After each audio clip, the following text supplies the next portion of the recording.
नमस्कार, मैं हूं मुस्कान ओझा और आप देख रहे हैं मनी 9। हर साल की तरह इस बार भी बजट के आसपास एक ही सवाल हर नौकरी पेशा और मिडिल क्लास परिवार के मन में घूम रहा है।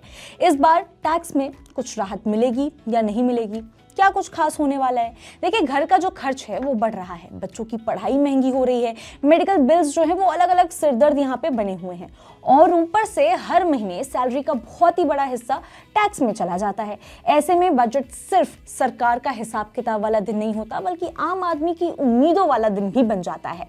बजट 2026 से पहले भी यही माहौल है, चर्चा तेज है और अगर सरकार न्यू टैक्स रिजीम में थोड़ी सी और छूट दे दे तो लाखों टैक्स पेयर की जिंदगी काफी आसान हो सकती है। आज की तारीख में सरकार का फोकस न्यू टैक्स रिजीम पर ज्यादा दिखता है।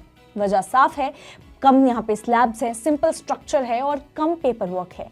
इस सिस्टम में अभी 4 लाख तक की इनकम पूरी तरह टैक्स फ्री है और रिबेट की वजह से यहाँ पे 12 लाख तक की जो इनकम है उस पर प्रैक्टिकली किसी भी तरह का कोई टैक्स नहीं लगता।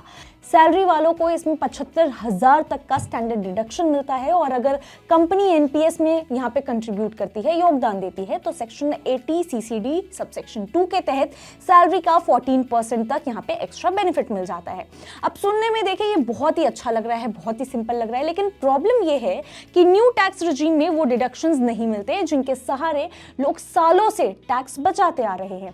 यहीं पर ओल्ड टैक्स रिजीम की हमें याद आती है।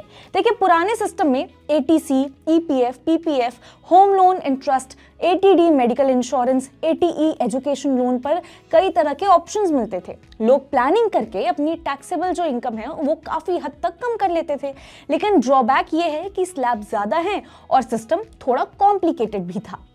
इसी वजह से एक्सपर्ट्स कहते हैं कि अगर ओल्ड और न्यू दोनों की जो अच्छी चीजें हैं वो एक साथ आ जाए तो टैक्स पेयर्स के लिए जैकपॉट जैसा पूरा हाल बन जाएगा, पूरा माहौल ही वैसा हो जाएगा।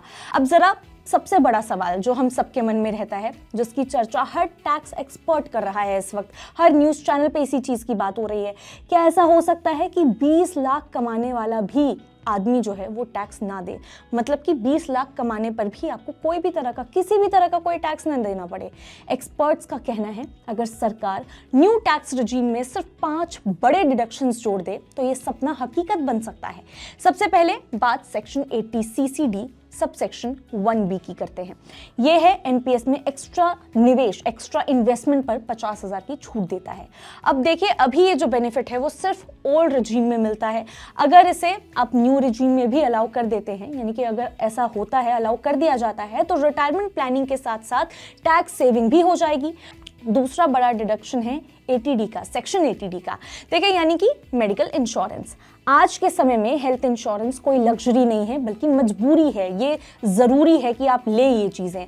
अगर खुद और पेरेंट्स के लिए आप 50,000 तक का बेनिफिट यहाँ पे मतलब आपको जो है न्यू रिजीम में मिलता है और मेडिकल जो खर्च है उसका बोझ जो है वो काफ़ी हल्का हो सकता है।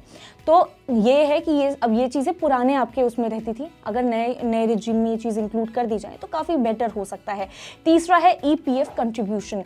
सैलरी क्लास के लिए ईपीएफ सबसे बेसिक सेविंग होती है। अब देखिए, अगर इसमें 50,000 तक की छूट न्यू रिजीम में भी मिल जाए तो लॉन्ग टर्म सेविंग को जबरदस्त बूस्ट मिलेगा।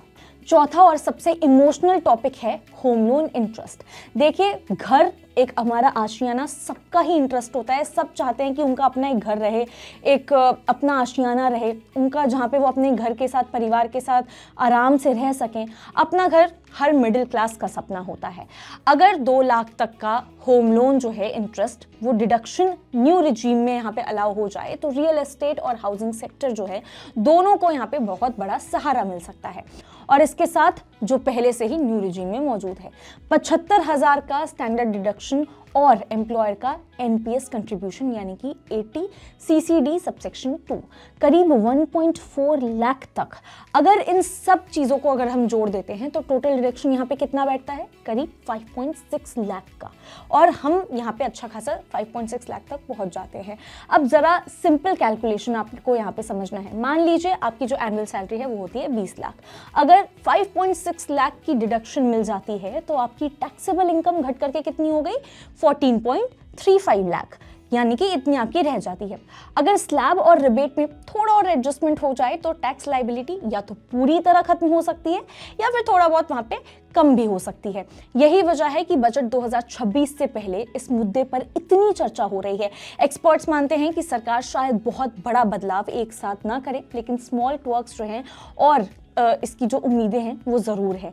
देखिए, मिडिल क्लास पर इन्फ्लेशन का दबाव साफ दिख रहा है और कंजम्पशन बढ़ाने के लिए टैक्स रिलीफ सबसे इफेक्टिव तरीका माना जाता है। तो देखिए, कुल मिलाकर के इस खबर की जो निचोड़ है, इस खबर का जो पूरा सार है वो यही है कि अगर न्यू टैक्स रजीम को थोड़ा और यहाँ पे प्रैक्टिकल बना दिया जाए और उसमें सेविंग, हेल्थ, हाउसिंग को लेकर के उसकी जगह भी मिल जाए, उसकी जगह भी प्रोवाइड करवा दी जाए, तो टैक्स पेयर सिर्फ टैक्स नहीं बचाएंगे बल्कि इकोनॉमी में कॉन्फिडेंस के साथ खर्च भी करेंगे।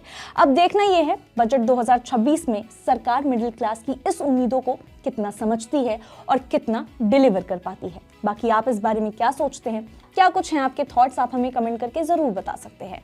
तब तक के लिए देखते रहिए मनी 9।